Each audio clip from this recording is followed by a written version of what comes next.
Welcome to Blaise the Trail podcast, bringing you authentic and vulnerable stories that will inspire you to breathe fire on this world and become your own hero. Here's your host, Blaise Hunter. Hello, welcome to Blaise the Trail podcast. I'm Blaise Hunter, and I am a fertility expert. No, I don't help people get pregnant. This is a different type of expertise. I actually inspire women to birth confidence, to birth their books and business ideas, dreams, passions, and goals, as well as help them discover peace amongst infertility. After going through my own sets of traumas and tragedies, dealing with a rare disease, and experiencing 3 miscarriages, I decided to take charge of my life and not let life happen to me, but rather become the hero of my own life.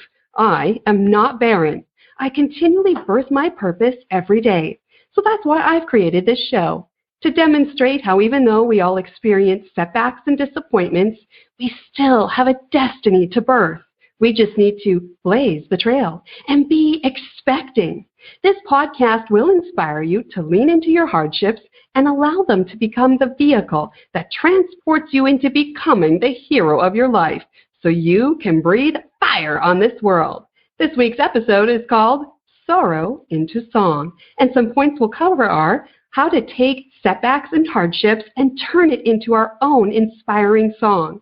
We will learn about an incredible woman who will demonstrate vulnerability is powerful, how recalculating the root is essential in our story of our lives, and how to be contagious, not competitive. And I have my friend Amy Scruggs here to speak on this topic. Amy is a national recording artist who got her start in country music. After years of performing with local musicians, she started her own band and began her nationwide tour on the country music circuit. From 2004 to 2012, she opened for country music greats like Trace Atkins, Clint Black, Charlie Daniels, and many more. Today, Amy has transitioned into an accomplished jazz vocalist and pianist with recent openings for Tony Orlando, Chubby Checker, and Frankie Avalon. Amy has been captivating audiences with her powerful vocals and exquisite style as she possesses a charm and grace reminiscent of the golden age of Hollywood. As a motivational speaker, Amy continues to travel across the U.S. using examples from her own life struggles to help empower and uplift audiences to achieve their goals. Amy uses her recalculating route anecdotes as a strategy for audiences to continue to reach for their dreams, even when life places obstacles along the way. Amy is the current co-host for the national TV show The American Dream, now airing in 30 U.S. cities. Throughout her career, Amy has been honored to be chosen to sing the national anthem at many major league sporting events and military ceremonies. Amy is married with 6 children and enjoys an active San Diego lifestyle. Welcome, Amy, to the show. Wow, now I'm just tired. It's so great to be with you. Awesome. Thank you so much for coming on the show and agreeing to speak with me and just have a really open conversation about leaning into our struggles and birthing purpose in our lives. There is no other way to live but to really understand that to the core of really birthing our purpose. And it's interesting to hear the introduction, to go, okay, well, that's just exhausting. I joke with my friends, I'm just Amy. And I hope that through this time of our time together today, that you'll be like, oh, that was just Amy. And that you will feel like you're personally connected to me and that there's something relatable in my experiences that maybe everyone has experienced or gone through to some degree in their own story. And it really, hopefully, will connect us all. That's awesome. And yeah, it's not like, wow, look at this bio and she's so amazing and I can't even hold a candle to that. It's about, being real and saying, you know what, I've had the same problems and same kind of struggles as everybody else, but I'm choosing to be the hero of my life, and hopefully that empowers somebody else to take the reins and birth something amazing in their life and be fertile. And you're not just Amy, you're a warrior. And you know what, that's what we all lack in our life, is we don't realize that we are amazing warriors, and we just need to celebrate that and inspire ourselves and hopefully make a deep impact on the world to inspire them to take the reins and birth their purpose as well. Isn't that right? Absolutely. Absolutely. I had someone say to me, and this wasn't recent, it was a while back, and that just said, wow, it seems like your life has been a series of tragedies. I said, no, quite opposite. I think I'm a series of victories. Mm-hmm. And I hope that that's what everybody sees, and especially my children. So I couldn't agree more with you. Yeah. And you know what, just like you said there, it's not a series of disappointments, right? Like our biography doesn't determine our destiny, but it sure can empower us to be the best and most fiercest person of the world and be the best versions of ourselves, and just draw on that and let it become something amazing. It is not our faults and our flaws that define us. It's what we do with them, right? Oh, absolutely. Absolutely. And how we treat others and how we see it. And those moments alone, I think, during times of difficulty or where you're trying to find that endurance to press on, I feel like my biggest accomplishments are the moments I've had by myself that say, no, get up, Scruggs. You got this. What the rest of the world sees or what the biography is just the result of those private moments that I feel were the success, because I had to make a choice to keep pressing through. I had to make a choice to believe in myself enough to say, no, we're going to come out of this. We're going to come out of this strong. And that strength is in the perseverance, not in the outcome. Yes, so true. Thank you so much for that. That's amazing. So you've touched on a little bit of all the successes and the amazing things you've done with your music career.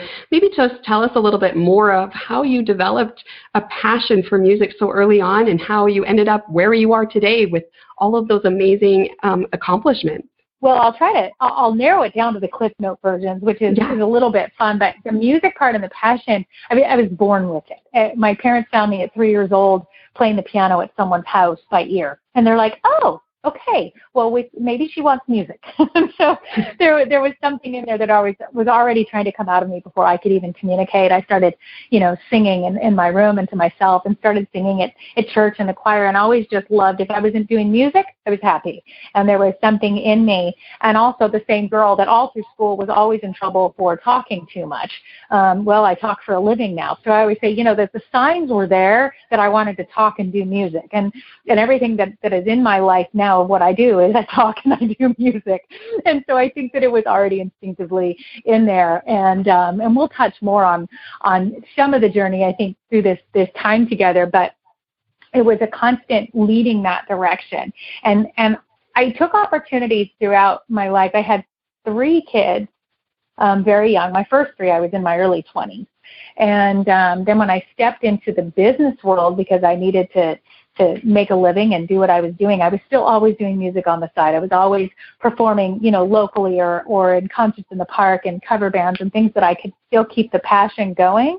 But I always knew that I had to get those business skills and I needed to survive. And so I think survival was always on the forefront of providing, at the same time that the passion had to be there. And it was a constant ebb and flow between the two. And the one thing that I love that I would talk about with music, when they call it music business, it's called music business for a reason. You still have to have the business skills. And so I did realize early on, if I ever wanted to do music seriously in any capacity, I needed to understand business. And I'm very grateful for my time in the mortgage industry in the early 2000s and the mentors that I had that taught me how to go out and ask for the business, taught me how to succeed and fail, how to do it, with eloquence, how to be articulate. There was so much that took place for me, I think, in my late 20s and early 30s that really set that foundation for being able to do both and understanding how both intertwine while still, again, providing for a lot of little mouths to feed. It was always, making sure that their needs were met. And in 2008, we had a financial crisis, as we all experienced, and I was in the mortgage industry. We got hit the hardest with the real estate industry. So the career that I had that was providing disappeared, and it disappeared overnight. And it disappeared at the same time I was recovering from a full hysterectomy. After having 4 C-sections, by then I had 4 kids, 4 C-sections, and a lot of complications from those C-sections, I had a complete hysterectomy. And so now my body is in bad shape. The mortgage industry has disappeared and my income has disappeared. But my passion and my talent was still there. Who I am was still there. What I'm capable of was still there. And so I made the decision to take the skills and the passion and the desire to live and get past these obstacles, and I put it into the music business. And I went out and asked for the business. And 6 months later, I opened for Clint Black on a national stage on the 4th of July in Camp Verde, Arizona. And that's where I knew I could do this. I just need to go ask for the business. And that started that journey of my music career, my touring, being full-time, which I ended up doing with 4 kids in tow. And wow. After a couple of years my oldest son, started helping with the band at 16, 17. I mean, everybody had a job. Everybody had something to do in this. And then he was very talented, so had taught himself guitar at 13. And he was watching the other guys and learning and being a guitar tech and loading the gear and helping drive the truck by the time he was 18. And shortly after that, we moved him up, and he ended up becoming my lead guitar player, writing all my music and sharing national stages with me. And he just turned 29 this week. And we've had incredible life experience together that I would have never dreamed when he was 13 and picked up a guitar, that was his destiny and purpose with me, that my music career had to wait. My time in that had to wait for him to be ready. I didn't see that when I was younger, that there was some beautiful moving components that took place, and I see it now. Oh, wow. Yeah, because sometimes we don't see the bigger picture of what you're going through might be the pathway for your next generation to go further and deeper than you, and you're birthing that legacy as well, right? Absolutely. Absolutely. There was so much about, my passion for music or what that became that ended up becoming such a big part of who I was as a mother, what I was able to bring my kids to do, the military and veteran events that we got to share together, was incredible. It was absolutely incredible. The touring together, I wouldn't change for anything in the world because we did it as a family, and it was really special. Oh, fabulous. I read in your bio there and looking at your website and different articles about you that you overcame tremendous obstacles in your life. And let's discuss that a little bit of sharing and diving deeper into hardships and how they've impacted your life. And, I'm very honest that I've been through a rare autoimmune disease. I've battled 3 different miscarriages, life, threatening things that have happened to me that I should have died so many times. I've gone through mental health in my family. My dad faked his own death due to a mental breakdown, and we all need to focus on those hardships instead of becoming the tragedy. Let them become your victory, like you said earlier. So I just wanted to really open that door for us to have that conversation about honesty and the different hardships we've been through and how that actually becomes the pathway to your purpose is those hardships. Absolutely. Like let the pain become your pearl, right? Well, to be candid and understand that things that I share, the hardships, like with what you're doing, are not saying what's right for anybody else, or there's no political statement, there's no anything. It's just, this is my story, this is what happened. And it did start with that oldest son, Ryan. I was 18 years old when I got pregnant with him, and it was from an extremely abusive relationship. I was scared for my life, and so I decided that person did not need to know I was pregnant in order to protect myself. But my family at the time thought that it was best if I was no longer pregnant, and made a decision that maybe we needed to, just terminate this pregnancy so I could go on and start my life. And I was the next to go into the operating room. I had already signed the papers. I had made the decision, and they came out and said that I wasn't pregnant. My urine test had showed that I was not pregnant, and they sent me home. Well, I was, in fact, 10 weeks pregnant. Ryan was saved that day because there's a purpose on his life. And so I went home and realized I'm going to have this baby. And so I made the decision to have him alone at that time. And so I think back, 29 years ago this week was when that started. Here I was, an 18-year-old kid, and it was he and I was like, okay, let's take a look. Let's face this world together. And then again, now as I shared, fast forwarding how he has shared national stages with me, you can kind of piece that together in your mind of, wow, there was a purpose and a plan for that kid. But what looked like a hardship for me, and at the time of like, how am I going to face this? How am I going to support us? What's my life going to look like? There was already a plan there, and I needed to just walk through that. Fast forwarding now to after my 4th child, and the 4 C-sections that were horrendous. The 3 C-sections were hard enough. The 4th was really, that maybe should not have taken place. The body is not supposed to go through that. And I had such tremendous scar tissue and adhesions from the 4 C-sections combined that my insides were completely mangled. I had tumors, and it was going to be a very complicated surgery to undo what had taken place. My daughter was 18 months at that point. And And so they had to go in and do all of that. And it was a long, painful surgery and recovery. And again, my job disappeared while I'm recovering from that. And that was scary. I had my health, but then I got a second chance at the health. Like, okay, am I going to recover? I'm going to be okay. But now how are we going to make a living? How am I going to feed? How am I going to support them? And that's when that decision was, okay, we're going to put it all into the music. And I looked like a crazy person to everybody around me. What are you doing? You need to go find. I was told so many times to go find a real job. I can't even tell you how many times I've been told, go find a real job. I had one family member say, why don't you go back to waiting tables and do what you know? I was told everything contrary to the passion and dream that I was following that said, no, I'm smart. I can do this.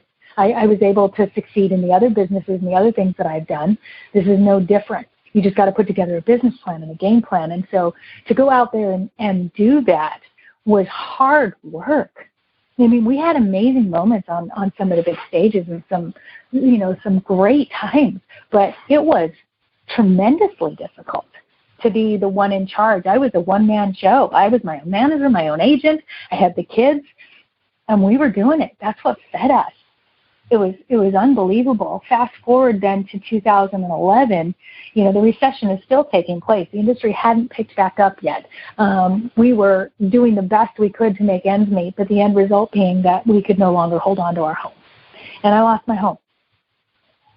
And a month later, I lost my contract with Ambex, that I was their spokesperson. And then a month later, our bass player and dear friend and support for my kids, he was 40. He died of a heart attack. So I had a trifecta kind of take place in 2011 that we lost everything. I mean, literally everything I had, our clothes, and said, now what? How did I go from having a home and all these things? I've been able to keep this together for so long. But the industry, the economy, what we're trying to do, it just wasn't enough. There wasn't enough coming in to hold it together. And I didn't have the resources. I didn't have private investors. I wasn't on a music label.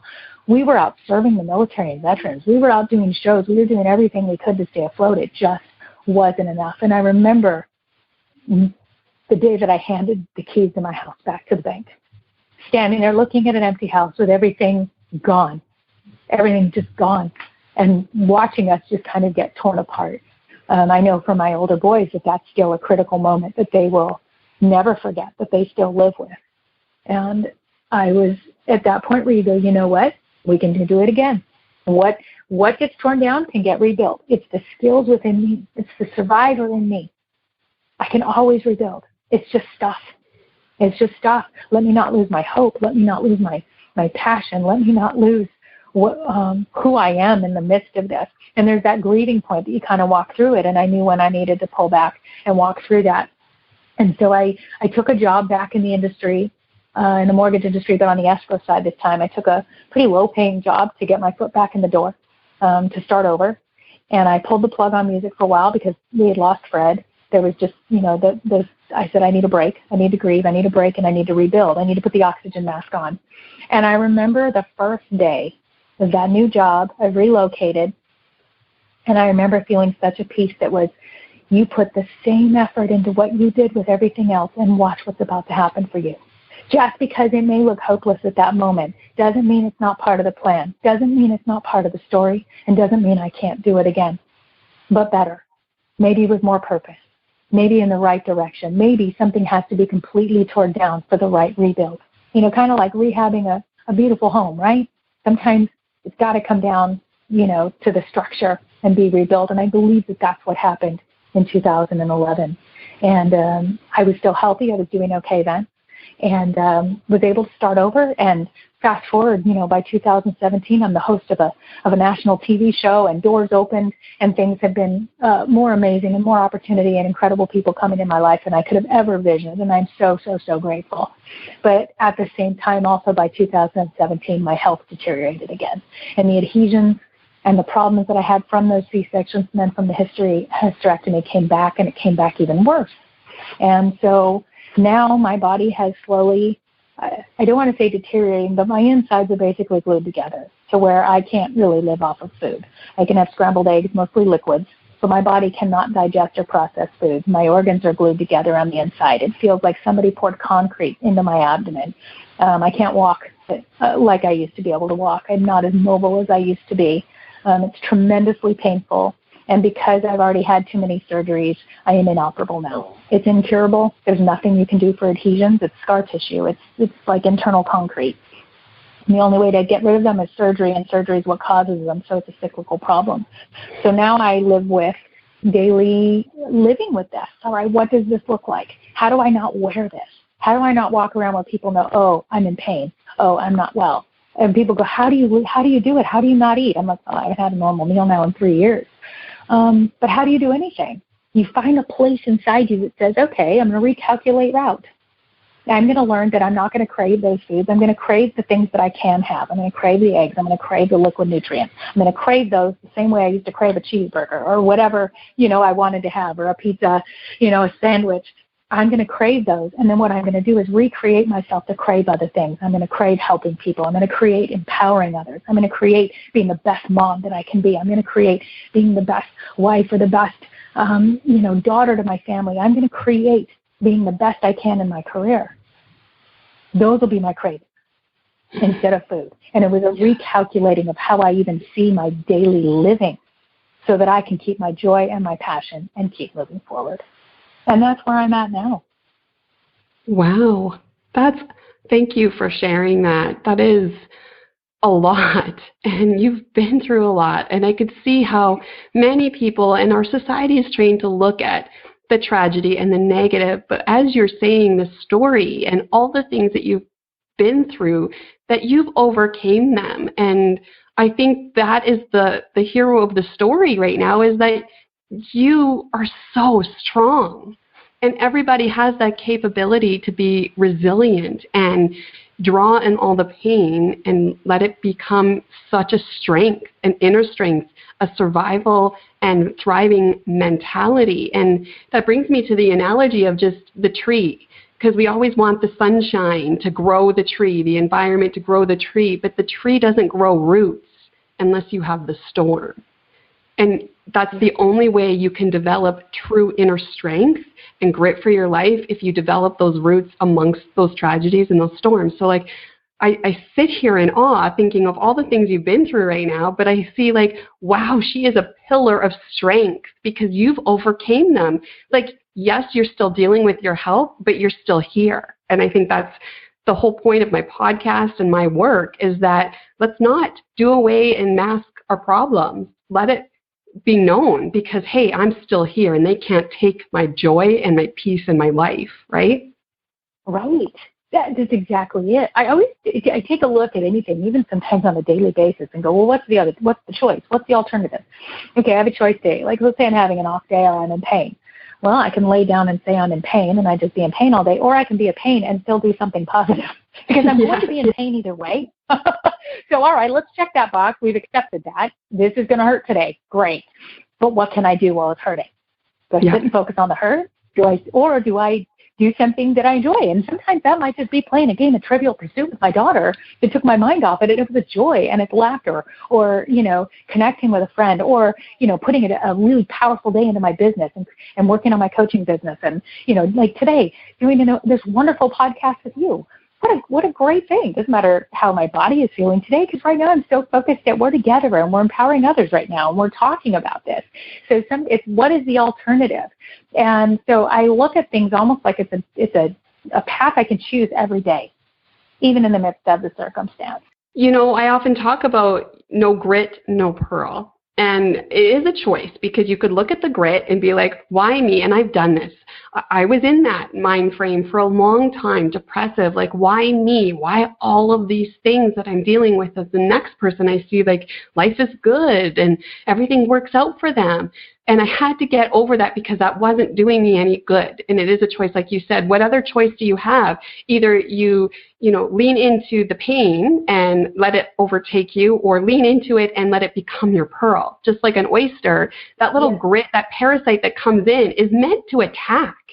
And that oyster draws it in on a liquid and then coats it and coats it and coats it. And it's something there to attack them and end them. And then, poof, they make it a pearl. That is such an inspiring story for me, that like something that was meant to harm you, you drew it in. You didn't mask it. You didn't push it away. You didn't ignore it. You said, come on in, and I'm going to take it and turn it around. And that's what you're doing. And I find so inspiring about your story is that you're being open and honest about it. And you're saying, hey, I'm still living with it, but I'm still choosing to let it become my pearl. And I really honor that about you. Absolutely.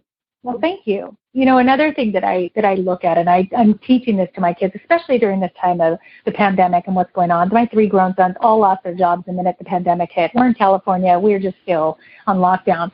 But the one thing that I always look at in a circumstance, and whether it's, you know, financial, relational, my health, whatever, it's easy to always look at what we cannot do. I can't do this. I can't do that. I can't do that. I don't have this. I can't do this.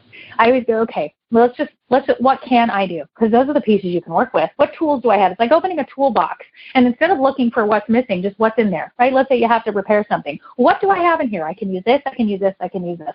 So every day I look at myself like my own toolbox.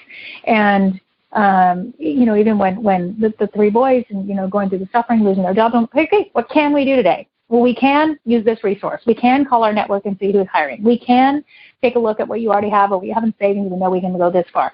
We can do this. Let's triage.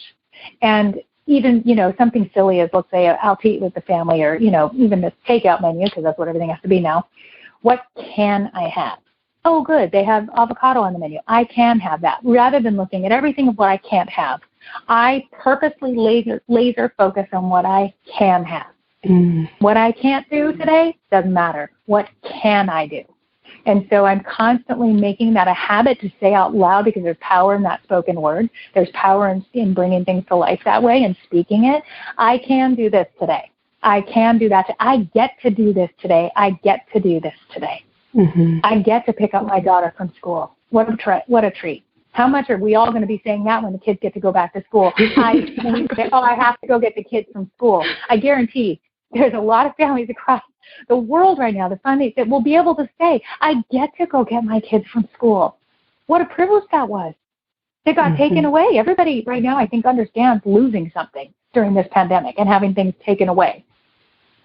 What about what we can still do? We can still connect with each other. We can still care for each other. We can still call each other. We can still help our children mitigate through these difficult times.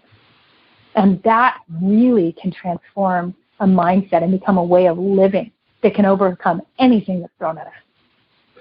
Absolutely. And like you were saying, I can, and look to the positive. And I often, when I do my talks, discuss about my miscarriages, and I don't regret them because they were actually the greatest gift for me to lean into my purpose. And, you know, it wasn't my pain anymore. It was my gift. I would never have birthed my book, Heroine, if I didn't experience those losses and unlock my own shackles and help heal other women. And I wouldn't have birthed a program, an infertility and pregnancy loss program and support system called Footprints. I wouldn't be in my business today if it wasn't for those setbacks. So it is my gift. And so do you think that our pain and our hardships are actually our greatest gift that life can bestow upon us? Oh, absolutely. Absolutely. And it doesn't mean we don't look back sometime and go, ooh, ouch. Ooh, ouch. You know, we all have to go to the ouch. I mean, it still hurts. There's still a lot of hurt there. But you're right. I mean, where I'm sitting now as a media coach, as a TV host, getting to do wonderful podcasts like this, getting to share my story in a public forum. I mean, you know, how could that have happened otherwise? And awesome. I love when I see an email come in from a colleague or somebody I know that has quoted me on their email signature of "be contagious, not competitive," or "I get to do this today." I'm like, oh my God, how incredible. It was my pain and hardship. It was my experience that led to that mindset that somebody else is taking it and now applying it to their life. And maybe it'll prevent them from having one of those hardships. That's awesome. Or when they do, they'll have the tools to go through it with a different mindset. And it's exciting when we look at it from that perspective. We don't wish it on anyone, but if we can help them with the tools to go through it better, that would be, I think, a great outcome. Absolutely. And even your story about your son, that is your greatest gift. And it was a painful process when you were 18 years old. And look what could have happened. And here he is at 29, you know, sharing the stage with you and carrying on your legacy. That is just, we have to turn our perspective. We can't change our problems all the time. So how do we do it? We got to swap out the filter, right? We got to change the perspective and let it work for us instead of against us, right? And we have to be willing to say, you know what? I'm worth putting in the time to see how this one works out. We get very stuck in the right now and what our story is right this moment without even thinking what this is going to mean for the overall picture 10 years from now. And I got to tell you, there have been some moments when I was standing on a major stage and I'm living my own dream that I pictured since I was 3 years old. Here I am standing on the stage opening for Trace Adkins, like 30,000 people. I'm like, this is what I pictured as a kid. This is everything I ever wanted, was to have these moments. And they're just moments. They're not our life. They're just moments. This is a blessed moment. It's a 30-minute show. It's a moment. But when I look over and I see my own son, there was a result of that moment when I was 18 to now stand there and then to watch him shining, to watch him having that moment and having that shared experience. You couldn't have told me that all those years before. I wouldn't have believed it, let alone would I have even understood what it would feel like. And I almost feel guilty that I have a moment. I have many moments like that with my child that many people will never know. I feel guilty for the other three that haven't had those moments with me yet. And we don't know what's up ahead. And I just say yet because who knows what moment I'm going to have with the second son or the third son or my daughter, different moments that will be just as equally beautiful.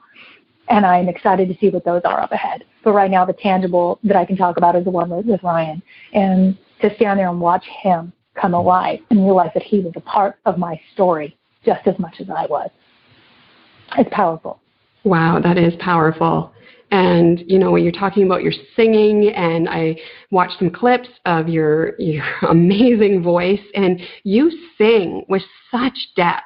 And it seems like it's coming from such a passionate place. What takes you to that soul place and allows you to connect with others' hearts? Is it drawing from all those experiences? Like, what takes you there? Yes, I think I've evolved even more as an artist performing now. The more hardships are there, I think the richer my voice got. Because it is. And again, it's that moment when I'm singing, and whether it's a 2-minute song or a 30-minute set, it's the, oh my God, I get to do this right now. I get to do this right now. I go into this place of like the kid that's waited their whole life to go to Disneyland. And so the whole day they're just like, oh my gosh, I'm here. That's how I feel. What's coming out of me is I have this moment. I have this, 3-minute song, or I have this, 15-minute set, or whatever it is, to share every bit of me to the core with my audience.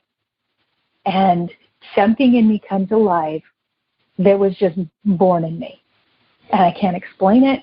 It's just there. And when I get to do it, it's like, bring it on. Here it comes. All right, watch out. I hope you're not sitting in the front row, because you're going to get a whole lot of Amy. Because that's what comes out. It's not just singing a song for me. Any song, whether I'm doing a fun kickin' rock song, whether I'm covering Green Day or, 9 Inch Nails, or whether I'm doing an old country song or a jazz song, it doesn't matter. It's like, wow, I get to feel this moment. I get to feel every note. I get to feel every breath. And then I feel grateful that I was given that gift. So many people would be like, oh, I wish I could sing. I would love to sing. I don't know why I was given the gift. I was born with it. I'm thankful for it. And I would never want to take it for granted or squelch it. Yes. And I think that's where people connect, is that it's coming from your purpose, your passion, and you've tapped into that, where people feel that and get motivated from your motivation. So I think that's wherever our purpose is, wherever our passions are and our giftings are, lean into that, develop it, draw on everything to be the best that you can be in that area, because people will respond. It's magical when you're coming from that place and people connect with you, because it's magic. It's what you're born to do. And you touch people's lives with your singing. I touch people's lives with my speaking, and everybody that's, someone's good at sports, and you touch people's lives when you tap into your own superpower, and that's inspiring, and we need more of that in the world. And could you imagine every man and woman and every child tapping into their own passion and purpose like that, where you see such an influx of people being heroes of their lives? That's inspiring to me. Oh, can you imagine if people really tap? Most humans don't realize how much is in them. Mm-hmm. We have such incredible brains, abilities, talents in there, I think I would be more sad if I hadn't had the huge highs and the huge lows. Mm-hmm. I think that for me, sad would be if I had just kind of lived in a middle. I hate the word safe. A lot of people, I don't know what safe is, and to me that sounds scarier than risk, or scarier than hurting or hardship or great, because my highs are so beautiful. Like a moment that's like, oh my gosh, this is amazing. This is a moment that I can feel because I felt such hard lows, or I've had such moments that I've had to pick myself up off the ground, that then when you're standing on something that's beautiful and solid and you're having a moment that's wonderful, there's such joy in that. And I think safe is just, I don't want to use the word boring, but it's just not true living. We are designed to do extraordinary things, each one of us, with what talent. Everybody can figure out, what is my talent? What do I contribute? Somebody might be an incredible caregiver and make a difference to the people that they give care to. And they're changing lives every day with maybe just how they care and touch and help. Look at all our healthcare workers. What incredible skill and talent. I could never do what they do. It's such respect. Such respect. When people really live their true selves and put their giftings out there, as a society, we are better. It's the selfishness or the safety that causes the problem. Yes, and I often say, like, you're so bang on, because I talk about mediocrity. The world is just totally almost like in a slumber. And Benjamin Franklin said it best when he said most people die at 25 and don't get buried until 75. And he's talking about living a mundane, mediocre life. Don't get comfortable in just, getting by and going through the motions. Live. It is risk, it is failure, it is downs, it is lows, but the highs are so amazing. But if you live in that comfort zone, if you live in that mediocrity, you're never going to feel the high and what you were destined to be. So let's wake up. And that's part of my mission, is let's draw our swords and breathe fire and wake up and move forward and advance towards our destiny. And you're a product of that. So I'm so excited that we're having this conversation and helping people and ourselves live. And that is my legacy. I have done a lot of blunders. I've made mistakes. I've failed. I have fallen. But my legacy is that I live each and every day to the fullest. And I want that for my daughter to be a legacy, that just go out there and live, right? Yeah, absolutely. I think a word that I've taken out, and this has taken a lot of soul searching and reflection for me, I've taken out the word failure. Because what is fail? Who defined what a fail is? Because what looked like a fail maybe 10 years ago is actually what created a success today. Yeah. What is fail? There's not fail. There's just try and try again. Yeah, and learning lessons. And learn so that wasn't the right model. This is the right model. There's just try. There's no fail. Because who put an owner's manual on what life is supposed to look like? I mean, throughout history, who had made all the right choices, or everything lined up perfectly? The greatest stories are full of the multiple tries, multiple drafts. I mean, an athlete doesn't get it right the first time out on the field, right? They have to practice. Well, what if what we're doing is they don't call it fail, they just call it practice. But yet in our daily life or in our business or in anything else, we call it failure instantly. Well, what is that? Who said? We don't have to have that word in our vocabulary. I'm like, oh, I'll try that. That didn't work. Oh, that just meant it wasn't supposed to, because it just led me now to the one that will. Exactly. Not just letting go of this death grip of perfection mentality, and just allow ourselves and give ourselves permission to try. Right? Yes. I love how you use the recalculating route analogy in your speaking. I also have a Google Maps point. I always say when we get lost when we're driving, we Google Maps ourselves. So I have a map in my motivational speaking, but you use recalculating route, and I love that. That works very similar in that. Let's discuss this further, and what made you come up with that term?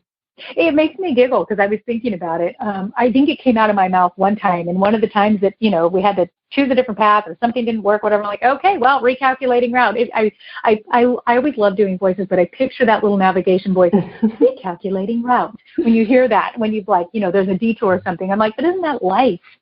There's always going to be some road under construction we didn't see coming when we got there. Okay, doesn't mean we're not going to get there. We just got to go around. Recalculating route. That's all it is. And when you say it out loud, and I think that everybody should say it with the navigation voice because it'll make you giggle. And it shows you how simple it is and how funny life is and how life is always moving and evolving and turning.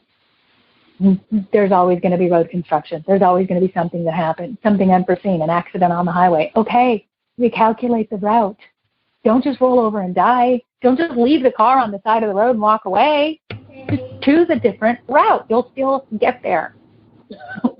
We won't. You don't roll over and die. No, there is no end route. It just constantly recalculates, like you said. I love that because it's not a fail. If you hit a dead end, it's going to recalculate. It's going to say make a U-turn. It's going to say new route, new road. There's one up ahead, and it'll take you to your path. So you're not going to miss out. Even if what you think is called a mistake, it's not a mistake. It's a learning lesson. Either you win or you learn, right? So either you get there or you learn a really good lesson and you still get there anyways.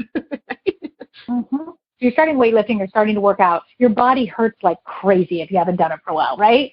Mm-hmm. You got to fail. That's actually the success because it's the muscles building and learning and growing to have the success of building your body and your endurance up. Yes. And we have to remember we're so fine with tearing our muscles to build muscle strength. And we think that, yes, that is the process. But we don't always apply that methodology with our soul and our life experiences and strengthening ourselves as a whole, because what happens when you build yourself personal growth is you have to be stretched. You have to tear things. You have to rebuild things and get stronger and stronger. And it's a process and it is painful and it's not comfortable, but that's where your strength develops more muscles, more wisdom, more discernment, more understanding, just more grace, more of everything to be a better, bigger person in your life. And so allow yourself to be stretched. And often we feel the pain. We're like, nope, that's a sign. Must stop, must take a step back. And we're like, not necessarily. Maybe you're growing. Maybe you're stretching. Allow yourself to get there, but don't quit in between because you'll never know your fullest potential, right? Right. And remembering that there's seasons for everything. We notice in life there's a season when we're more in, a season when we press out, a season when we strive, a season when we have to stop and learn and get new tools, a season when we apply those new tools, a season when we're out, a season when we're in. If we look over our lives, however old you are at this point, there was always seasons. And when you look at the seasons and realize that they are all a part of what has to happen, just like the seasons that we have in the world. You've got to have the spring in order to have the summer. You have to have the fall. The winter has to happen for the spring to come, right? The same thing with our lives. So if you stop and think, okay, this feels weird. Something's going on. Well, wait a minute. I wonder what season I'm in right now. Ooh, maybe I'm in a growth season. Maybe I need to stop and realize that. Oh, maybe I need to be introspective and study up on this or that or take time or rest. Okay, now I'm in a power season. And when you go into a go season, like, okay, it's go time. I'm going to pursue this, and this, and this, and this, because you're ready for that season because you had the downtime. And if we look at our seasons and work with them, not against them, we will actually have less anxiety while we're in each one of those seasons. Mm-hmm. It can create a more balanced mindset. Yes. Embrace the seasons. You're not always going to have a harvest, like you said. No, exactly. Awesome. Exactly. And so you have a slogan, be contagious, not competitive. I love this because I'm actually a very competitive person by nature, and I didn't always get it right. I competed with other people, with other women. I tried to be the best women and put them down, and I had to learn it's not about being the best heroine and the best women. It's about supporting each other. And what made this statement resonate with you? I think it started even with sales. When I started in the mortgage industry in 2001, I was young. I'm in my late 20s, and I'm in Orange County, California. Enough said, right? Newport Beach, Costa Mesa, everybody was gorgeous, perfect in a BMW, and I started in my minivan that had car seats in it. And I was like, ooh, okay, I'm going to get eaten alive here. And I just decided, just let myself shine. See how this plays out. Stop and observe. Well, I knew I never wanted to be catty and cutthroat. And I was watching those that were. And I was like, but that's not who I am. if I stay true to who I am and I just show people that I care about their transaction, I care about the business I'm doing, I'm going to do this with integrity, and just start being me, it was interesting that women went from being catty around me to actually embracing me. And it actually ended up being women that supported me and gave me the next opportunities and built me up. If I had come out kind of competitive, I think I would have gotten eaten alive. It took me realizing, no, just figure out how I can be a blessing to them. Let them see that I'm not a threat. Let them see that I'm here to learn and grow and help them. And it really, really paid off. And I think in everything else that I've done, even working with the military then as a musician and an artist, most of the work that we did with the military and veterans was behind closed doors, private ceremonies, private events. There wasn't press. I don't have a lot of video or any footage, just pictures from my cell phone at the time.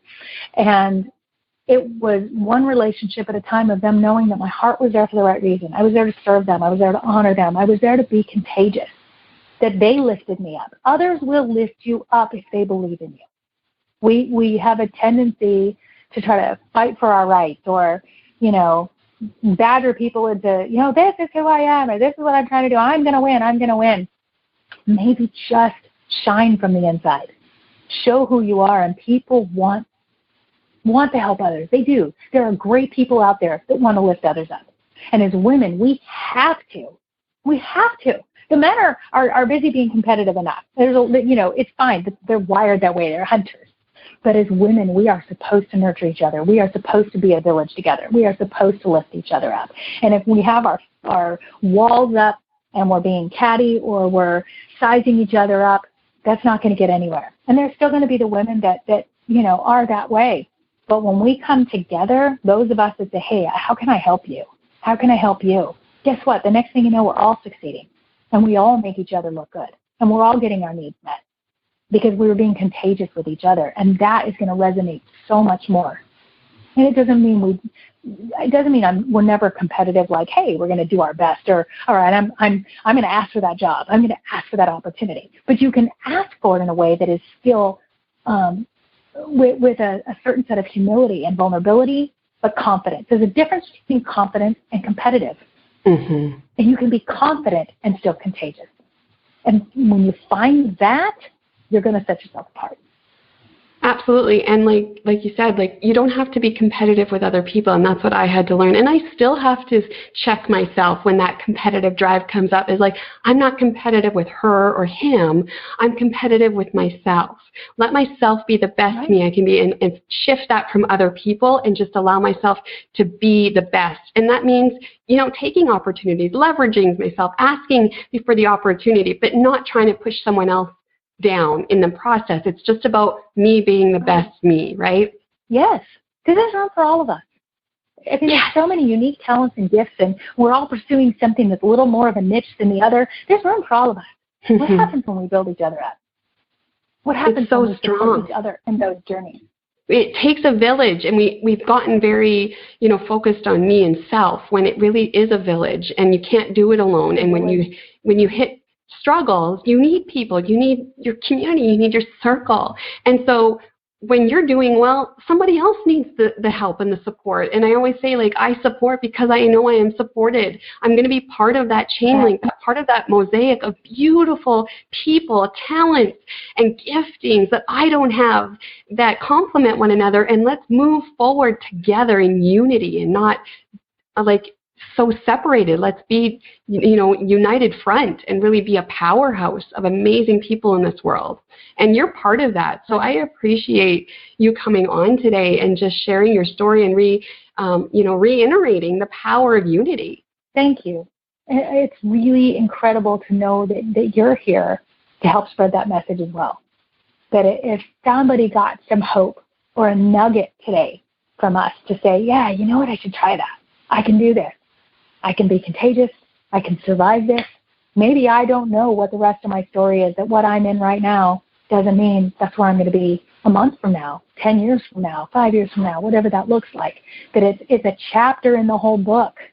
It might be just a page or a paragraph, but each one of them is a powerful one. And we can still persevere through and have a great story and great moments. Think about the life moments.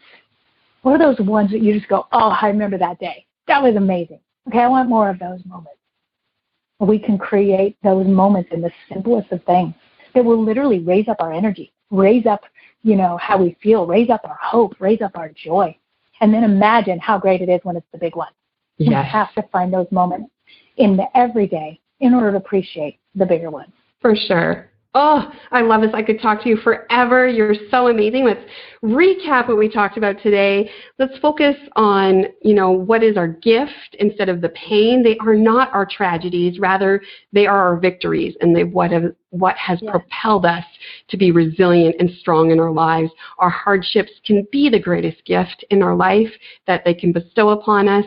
We can turn our sorrow into our song. Amy is such a pillar of strength with her story and all what she's doing with her passion and her purpose and her legacy in life. There are seasons in our lives. Let's focus on that and what I can do, not what I can't. And let's just change our perspective and really get, really focused on what our passions and purpose are in our life and be of service and birth the most amazing, best versions of ourselves. Thank you so much, Amy, for coming on the show and all what you're doing. What is next for you? What are you doing right now? How can people get in touch with you with different motivational speaking or hear you out? How can people get in touch with you? Well, thank you for asking. So my Facebook page is Amy Scruggs Entertainment. My website is Amy Scruggs Entertainment, either one of those. And my Facebook page, I interact and have stuff on there every day, from tips of the week to just fun sayings. I play some fun music clips and stuff with me and Ryan. I have a sense of humor. You'll see a lot of my stuff on there that I've got a fun sense of humor, and I do celebrity impersonations and a lot of fun stuff on there. I like making people laugh and find joy. And I've just finished up my manuscript, and I'm going to have a book coming out within the next year on lights, camera, action, on people being confident in front of the camera and being their best selves. And so I'm going to start really promoting the book and my media coaching, and I'm just helping people come alive on camera and just be authentic and true, whether it's for a Zoom meeting or, a TV interview or whatever it is in their business or their life, to just start being contagious on camera. And so I'm really having a good time helping people one-on-one and in groups and in any format that they're looking for. So you can see all of that on the website or on the Facebook page. And I answer my messages. If anybody wants to reach out and meet me, I answer my messages, and I'm accessible and really love helping people. Wonderful. I'll put all those links up when we post this podcast. Thank you so much for all your wealth of knowledge, your honesty, your vulnerability, and just having this great dialogue about pushing through different hardships and letting it become our pearl. So thank you so much, Amy. I appreciate you coming on today. It was an honor to be with you today. Thank you for all that you're doing to help so many people. What a blessing. Thank you. Awesome.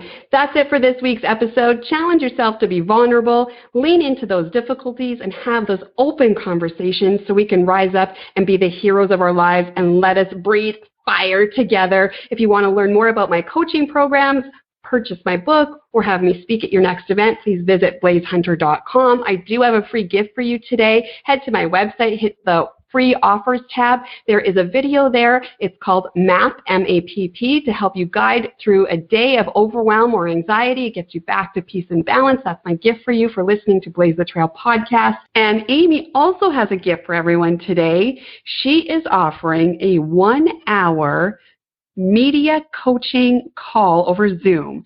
So if anyone's interested in that, please email me, Blaise the Trail, B-L-A-I-S-E, the Trail, T-R-A-I-L, @gmail.com with the subject line contagious. And so email me, blaisethetrail @gmail.com, subject line contagious, say I want the free media coaching call, and let's get contagious with our business and with our lives. If you've enjoyed this show, please subscribe and support this podcast. Reviews are always welcome and very much appreciated. Thanks for listening. I'm Blaise Hunter. You've been listening to Blaise the Trail with Blaise Hunter. To learn more about how you can breathe fire and unleash the hero within, or to listen to past episodes, visit blaisehunter.com.